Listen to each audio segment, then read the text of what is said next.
Special project time. Okay, so what I did was I got some fancies for my leather, and this is what I had to do. I had to cut it open in order to screw those in there. This is from Stack Store out of Indianapolis. I got it on Amazon. I've already done some other projects. Got the snap here from Walmart. Created this. This does not go there. This is, I did have a lash right here, or a leather stirrup to pull on it and everything, and I got rid of that, and I just, because this would be like an everyday carry for me at some point. Right now, I'm not carrying anything. I'm not super overly worried about anything. But this is a Cabela's holster type thing. I got it on Amazon, but it'll be something like you also get it for the 1860, 1851. This is an 8-inch barrel version for this. So put the 1860, 1851 in there, and 7.5-inch, 8-inch barrel. But I modified my black powder to this, and this is a 1851 Sheriff frame. It should have 7/8 inch barrel on it, but I've taken the 1860 barrel, put it on there. This will work. This fires great. I have not fired this cylinder, and I've had this cylinder loaded for probably about 3 years. So I'm going to deload this, and you see I bobbed the hammer on this, made it super concealable. I've also rounded this brass guard here on the grip and the back strap, and I haven't done anything with this part right here. I don't need to. It's not necessary. But I've shaved these down. They were thicker. Now they're thinner, and they're really thin. So I've modified this. This is a snub nose carry, concealable. I can still grab the hammer nicely. Not a big deal. And yeah, very doable as far as concealable. This will be a belly gun, or, hideaway gun, if you will, Old West terminology.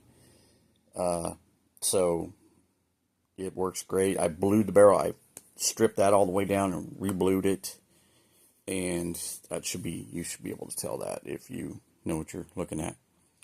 And it works great. Fires accurately enough. It's made for super close range, obviously, and that's what I'm going for, is just a close quarters. Crank this out. I can still catch this and fire fairly rapidly for a black powder pistol. It's just the way it is, and it works great. I like it. So now I have to sew this back together. I do have a leather sewing kit, and probably I'd like to smooth all this stuff out, get some more leather tools, and make it nice and smooth. But for what it is, it works great. So that's my name. I like that.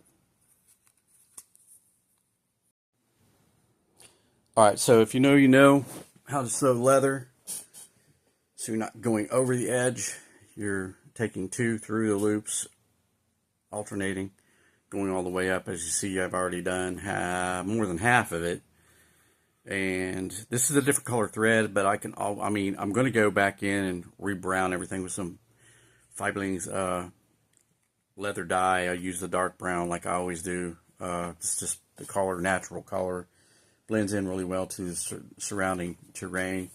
I had to take a drill and drill the holes for this. You press them down, and you get the indentation, if you will, for the where the and you see it's a little crooked, but my gun is going to cant anyway when I have it on, because I have it. It'll go in like it'll go like that, so it'll be canted anyway. It won't be specifically straight up and down. So the gem will be at a different cant as anyway. So I didn't need to make this perfectly straight on there. I don't need that. That's not important. It's not going to look straight anyway, because my gun is going to do this kind of sort of. So the holster is set up like that, and like I said, I put this on. This is from another piece of leather, dye everything to the same color, it was this color anyway, but you still dye it to make it look a little bit more uniform. You have to divot out that a little bit to get, because otherwise the leather's too thick for this specific type of snap situation.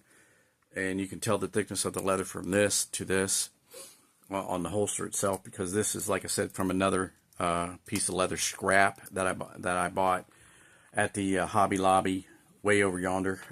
Anyway, in Richmond, Indiana.